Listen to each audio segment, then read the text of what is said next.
Dieu n'a pas de religion, Dieu n'est ni chrétien, ni musulman, Dieu n'est ni à l'église, ni à la mosquée. Dieu n'est ni kémite, ni juif.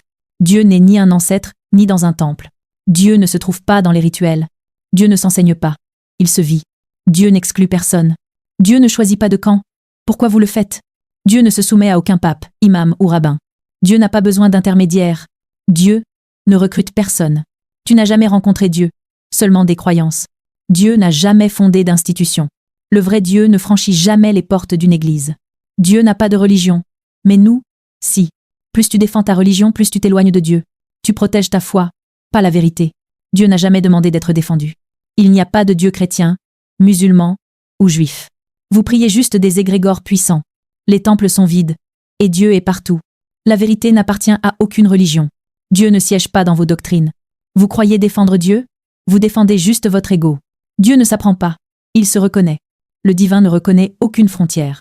Vous êtes religieux. Dieu, lui, ne l'est pas. Les dogmes ne parlent pas. Mais Dieu, oui. La religion rassure. Dieu réveille. Dieu ne se transmet pas par héritage. Le vrai Dieu est à l'intérieur de vous, pas dehors. L'homme est un Dieu. Qui a enfermé Dieu dans vos croyances? Dieu ne lit pas vos livres sacrés. Arrêtez de chercher Dieu dans un temple. Tu pries avec foi, mais à qui? Le Dieu que vous adorez est un égrégore. Vous adorez des formes, pas le divin.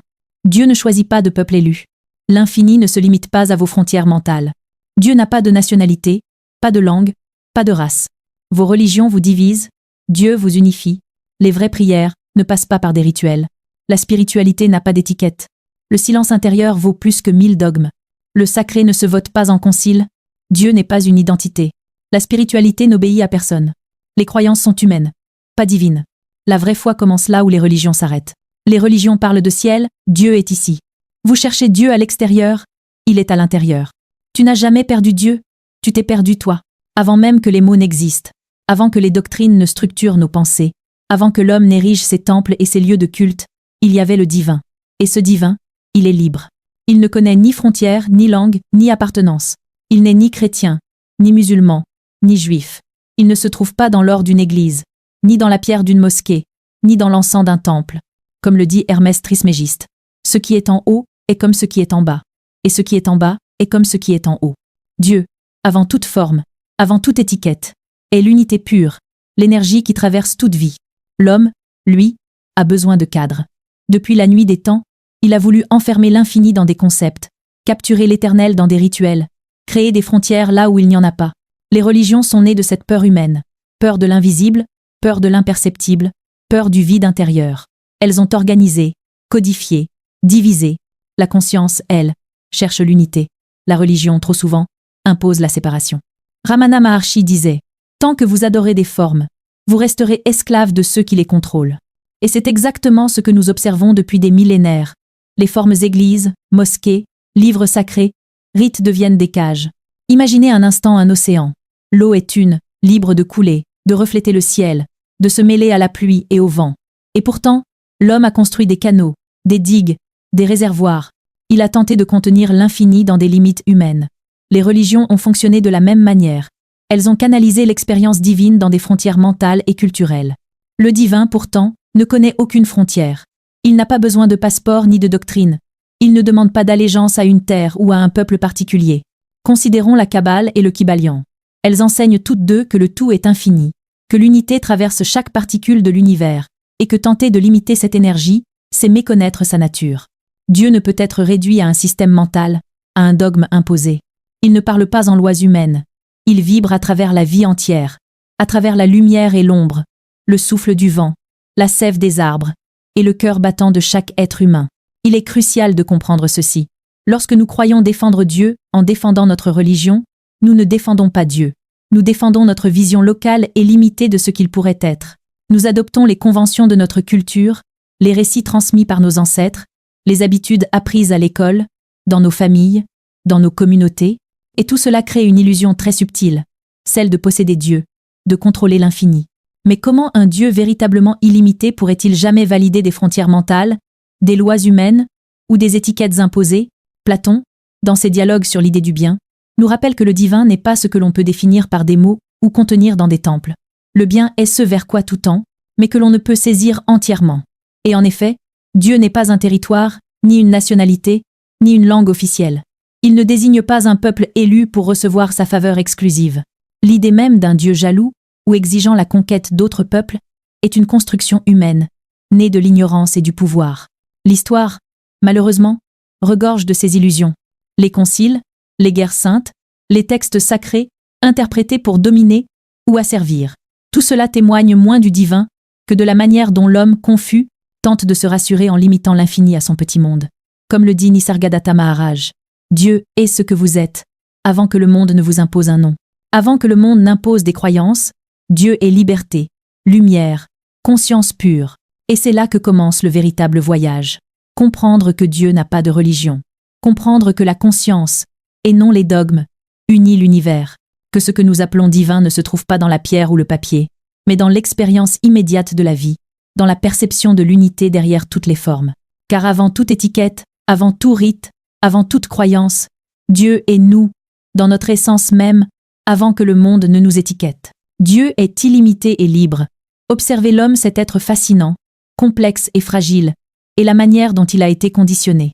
Avant même de pouvoir choisir, avant même de pouvoir penser par lui-même, l'être humain reçoit un ensemble de programmes invisibles, de codes culturels et de croyances. On pourrait comparer cela à un logiciel installé dès la naissance, un programme mental qui façonne nos pensées, nos peurs, nos désirs et notre perception du divin. Tu crois que tu es libre de ta spiritualité. Regarde de plus près. Combien d'entre nous se déclarent chrétiens, musulmans, juifs, ou suivent une autre religion comme une évidence naturelle, alors que nous n'avons jamais fait le choix conscient d'adhérer à cette foi? Nous avons simplement été éduqués à penser que c'était la seule voie possible. Comme l'explique Gurdjieff, l'homme est esclave de ses habitudes et de ses automatismes, jusqu'à ce qu'il commence à se réveiller.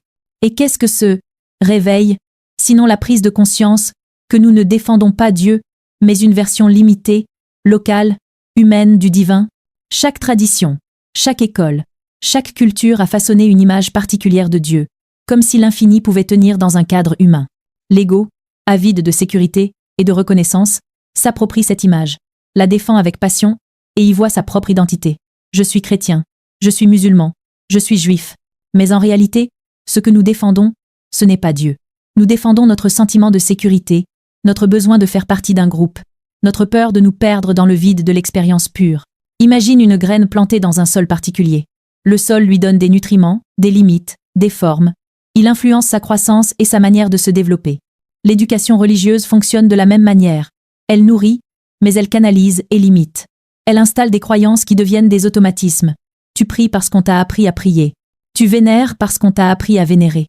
Tu crois défendre Dieu alors que tu défends le logiciel culturel implanté dans ton esprit. Ramana Maharshi, encore une fois, nous rappelle que la véritable libération spirituelle ne naît pas de l'adoration extérieure, mais de la reconnaissance intérieure. Celui qui se connaît lui-même connaît Dieu. Le chemin n'est jamais dans les formes, dans les rituels imposés, dans les étiquettes collectives. Il commence dans la lucidité, dans le questionnement, dans la capacité à observer les pensées et les croyances qui ont été implantées, et à découvrir ce qui est véritablement nôtre. Même la philosophie ancienne insiste sur cette vérité. Socrate enseignait l'importance de l'examen de soi. Connais-toi toi-même. Connaître le divin commence par connaître ce qui a été mis en nous par le monde et ce qui est intrinsèquement notre essence. Ce travail est difficile, car l'ego résiste. L'ego aime les certitudes, les appartenances, les définitions. Il adore les frontières. Mais l'âme, elle, aspire à la fluidité, à l'unité, à l'expérience directe du tout. Dans cette lumière, chaque croyance imposée devient une occasion d'éveil. Chaque logiciel culturel peut être reconnu pour ce qu'il est. Et alors l'homme commence à se libérer. L'éducation religieuse n'est pas, en elle-même, un mal. Elle est un outil, mais elle ne doit jamais devenir une cage. La liberté spirituelle commence quand l'on distingue ce qui nous a été donné par l'extérieur de ce qui résonne véritablement à l'intérieur. Comme le souligne Nisargadatta Maharaj, ne soyez pas ce que le monde vous a dit d'être, soyez ce que vous êtes vraiment. Ainsi, la condition humaine n'est pas un piège permanent. Elle est un point de départ. Comprendre le mécanisme de l'empreinte culturelle, prendre conscience de la programmation mentale et de l'ego, c'est ouvrir la porte à une spiritualité qui ne dépend ni d'un livre, ni d'un lieu, ni d'une tradition. C'est dans cette reconnaissance que l'on commence à voir le divin en soi et en toute chose. Les manipulations religieuses et le contrôle social, où les croyances deviennent des instruments de pouvoir et de contrôle social. L'humanité n'a pas seulement inventé des dieux pour se relier à l'invisible, elle les a aussi utilisés pour justifier des conquêtes, légitimer des hiérarchies et asseoir des dominations. Chaque religion, à ses débuts, portait en elle le germe d'une vérité universelle. Mais très vite, certains humains ont transformé cette lumière en outil de pouvoir. Les conciles, les dogmes, les interprétations officielles, tout cela a été conçu pour stabiliser le pouvoir des élites et maintenir le peuple dans un état de soumission mentale. Regardons l'histoire. Les croisades ne sont pas seulement des événements militaires. Elles sont le reflet d'une illusion collective où la spiritualité était détournée pour servir des intérêts humains. Des territoires conquis, des peuples soumis, des dogmes imposés, la religion est alors devenue un instrument politique, un moyen de contrôler la conscience. Ramana Maharshi avait raison. Tant que l'homme adore des formes extérieures, il reste prisonnier de ceux qui les contrôlent. Même aujourd'hui, ce phénomène persiste sous des formes plus subtiles. Prenons l'exemple contemporain de la Chine, où la gestion du christianisme et de l'islam illustre parfaitement le contrôle de masse par le biais des religions. Le gouvernement ne nie pas la foi, mais encadre strictement son expression pour qu'elle reste conforme à l'autorité de l'État. Les chrétiens sont organisés au sein de l'Association patriotique des catholiques chinois, qui nomme ses propres évêques, et ignore l'autorité du Vatican. L'islam est supervisé par l'Association islamique de Chine, qui veille à ce que les pratiques religieuses correspondent aux valeurs nationales. Tout cela démontre une vérité fondamentale. Quand la religion devient un outil de gouvernance, elle n'est plus spiritualité, mais contrôle. Et ce contrôle, souvent, prend racine dans ce que nous acceptons, sans questionner. Les textes sacrés interprétés, les traditions codifiées, les règles imposées, tout cela façonne notre vision de ce qui est sacré, et nous pousse à défendre des illusions collectives, comme s'il s'agissait du divin. Le pouvoir exploite la peur, l'ignorance et le besoin d'appartenance pour maintenir les individus dans des limites étroites, alors que la véritable spiritualité transcende toutes ces frontières. La spiritualité authentique, comme le rappelle Krishnamurti, ne demande aucune loyauté envers des institutions, ni aucune soumission à des autorités humaines. Elle demande seulement la lucidité, la présence à soi, et la capacité à voir au-delà des formes imposées. Le vrai Dieu ne se trouve pas dans des lois, des conciles ou des temples. Il se trouve dans l'expérience directe de la conscience, dans l'instant où l'ego cesse de dominer, et où l'être se révèle dans sa pureté. Imaginez un instant que vous êtes un musicien, et que chaque note que vous jouez représente votre expérience spirituelle. Les religions, lorsqu'elles sont manipulées pour contrôler, imposent une partition rigide. Elles vous disent « joue ces notes, pas d'autres ». Mais la vraie musique du divin ne peut être codée ni limitée. Elle résonne librement, imprévisible et infinie. Chaque être, chaque culture, chaque tradition est un instrument unique. Mais la mélodie du tout ne peut être contenue dans une partition humaine. Ainsi, derrière chaque dogme, chaque rituel imposé, chaque frontière religieuse, il y a souvent moins la volonté de guider vers la lumière que la volonté de canaliser la masse, de structurer et de contrôler. La conscience humaine, en se libérant de ces manipulations, commence à percevoir le divin non plus comme une autorité extérieure, mais comme une fréquence intérieure, une vibration universelle qui transcende tout cadre, tout pouvoir et toute contrainte. Et c'est ici que se dévoile le paradoxe. Plus l'homme cherche à défendre sa religion, plus il renforce les structures qui l'éloignent de l'essence divine. La seule véritable voie est celle de l'éveil intérieur, de la présence consciente, de la lucidité face aux illusions collectives. Comme le dit Nisargadatta Maharaj, cherchez le réel en vous-même, et vous trouverez que le monde entier n'est qu'un reflet de votre propre conscience. La spiritualité vraie est la fréquence de l'être, la découverte du divin en soi, libre de toute forme, de toute doctrine, de toute frontière. La véritable religion ne se résume pas à une étiquette ou à un rituel. Elle n'a pas de nom, elle n'exige pas de loyauté, elle ne repose sur aucune autorité extérieure. Elle est un état de conscience, une fréquence de l'être, une vibration subtile qui traverse l'esprit, le corps et l'âme. Comme le dit Bouddha, vous-même, autant que quiconque dans l'univers entier, méritez votre amour et votre affection. Dieu n'est pas ailleurs, il n'est pas dans un temple, il n'est pas dans un livre. Dieu est ce que vous êtes avant toute étiquette, avant tout conditionnement, avant toute croyance imposée. Imaginez un ciel nocturne, immense, infini, parsemé d'étoiles. Chaque pensée, chaque émotion, chaque conditionnement culturel est comme un nuage qui obscurcit temporairement cette voûte céleste. Mais derrière ces nuages, le ciel reste entier, lumineux, libre. L'ego a peur de ce ciel intérieur, car il sait que c'est là que toutes les illusions tombent. Et c'est précisément dans ce silence, dans cet espace immobile entre deux pensées, que réside le vrai divin. Comme le dit Nisargadatta Maharaj, il n'y a pas de Dieu dans l'univers. Dieu, c'est vous. La spiritualité authentique demande courage et lucidité.